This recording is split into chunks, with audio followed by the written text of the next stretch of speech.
Sometimes after a breakup, you can't shake the feeling that it's not over. It's like you and your ex are meant to be together. Whether it's fate, a powerful connection, or compatibility, I believe that some people are meant to be together and some aren't. In this video, I'll go over the signs that you and your ex are meant to be together. Now, I will say that while you may feel that you and your ex have this connection, they might not. So don't take any of this information as evidence that you should confront your ex and try to make them take you back. If you do decide you want to give things another chance, I'll tell you what to do in the second part of this video.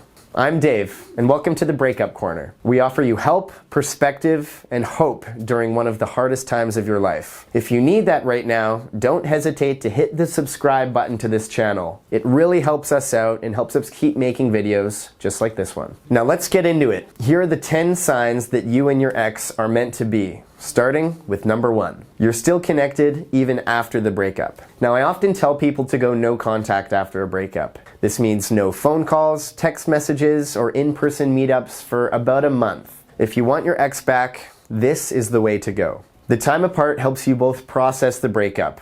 It stops further conflict between the two of you, and it prevents you from sliding into being just friends, which is a big mistake if you want them back. All that said, if you didn't happen to see my videos on this topic, and you opted to stay friends with your ex, this can actually be a good sign for your future together. As I've said, being friends with your ex is a bad strategy if you're hoping to get back together, but the fact that you had a strong enough bond that you could still be friends is a sign that the two of you may have a future together down the line. The opposite are those relationships that end suddenly, and a week later you feel no connection to the other person, and it's almost like the relationship never happened. I'm sure you can think of people from your past that you can't believe you even dated, much less were in a serious relationship with. It doesn't mean that you don't care about them or respect them. It's just that you two are so different now that it seems like another lifetime. The truth is, people change over time. You can either grow together, or more commonly, you can grow apart. Number 2, your relationship had these 5 things.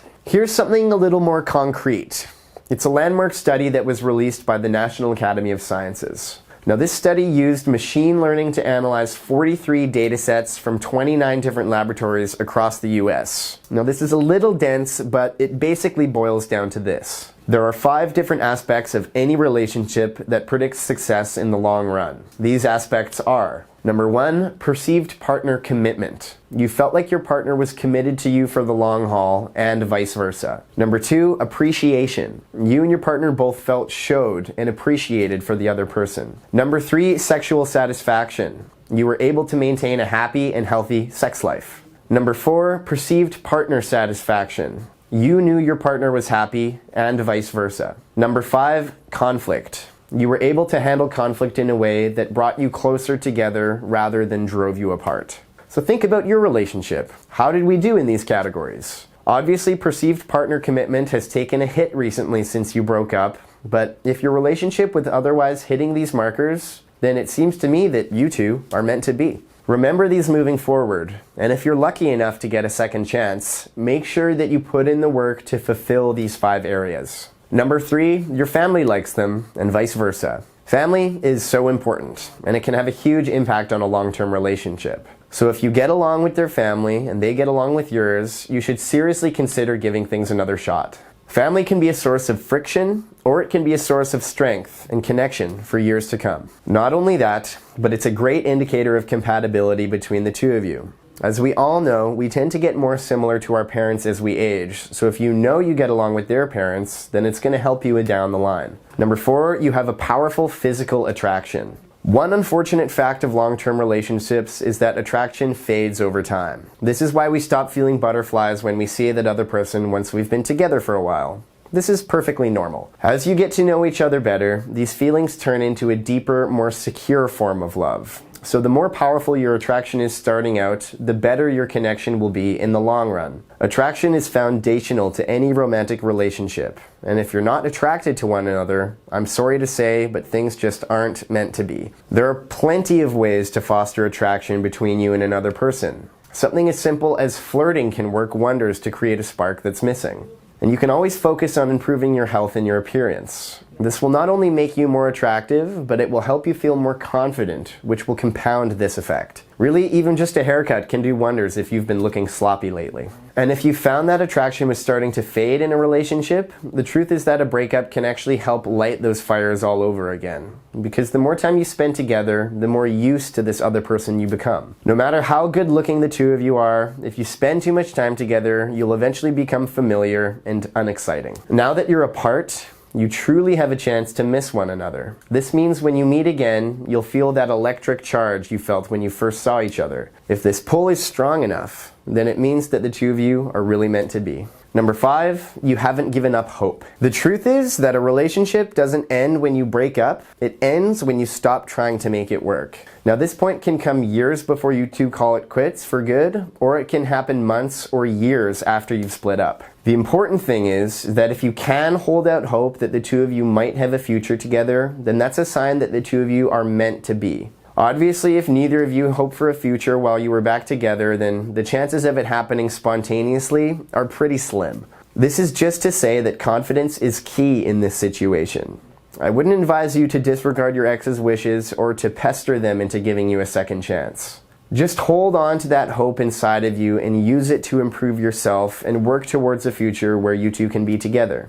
Because the moment you give up hope for good is the moment that the two of you will have no future. Number 6, you scored a 70 or above on the X-Back quiz. Here's one thing you can do right after watching this video. Go to xbackquiz.com and fill out the simple questionnaire to find out in detail what your chances are with your ex. This is a very helpful tool that has helped so many, and it's completely free. It only takes 5 minutes as well, and it's 100% confidential. Try it now at xbackquiz.com. Number 7, the breakup was extremely tough. Sometimes it takes a breakup to make us realize what we had in the first place. If your breakup has been really difficult to deal with, if you find that you can't eat, you can't sleep, and you can't get your mind off things, even weeks or months later, then this is the sign that the two of you may be meant to be. If you're experiencing a huge sense of loss, and it feels like you can't go on, then this is your mind telling you that what you had was really special, and that it's not really over, despite what may have happened between you. In this case, I suggest you watch one of my recent videos entitled, "Why Do I Miss My Ex So Much?" which I'll link in the description below. This can help you sort out your feelings on the subject.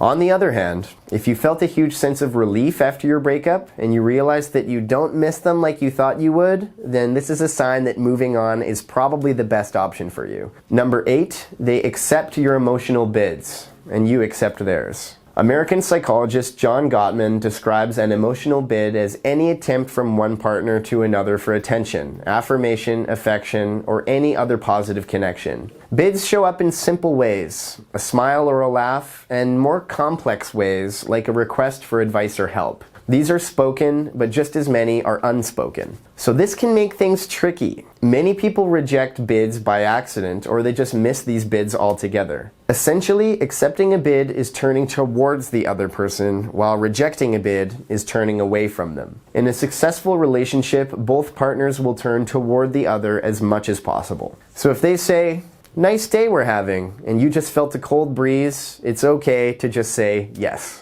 But emotional bids aren't just about agreement. They're more about engagement. So gentle teasing can be kind of an emotional bid. So is leaving a note on their lunch. So is asking you about how your favorite team is doing this season. There are so many ways to make it an emotional bid, and so many ways to accept them.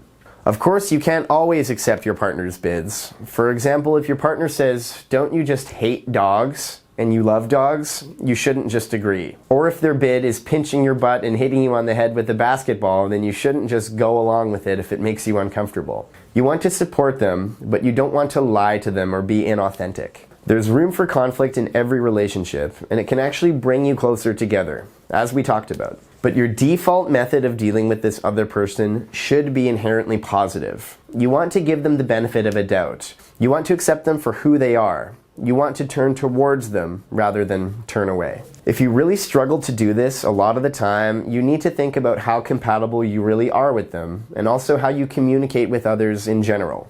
Number 9, they made you the best version of yourself. Some people say that your partner should push you to improve yourself and reach your goals.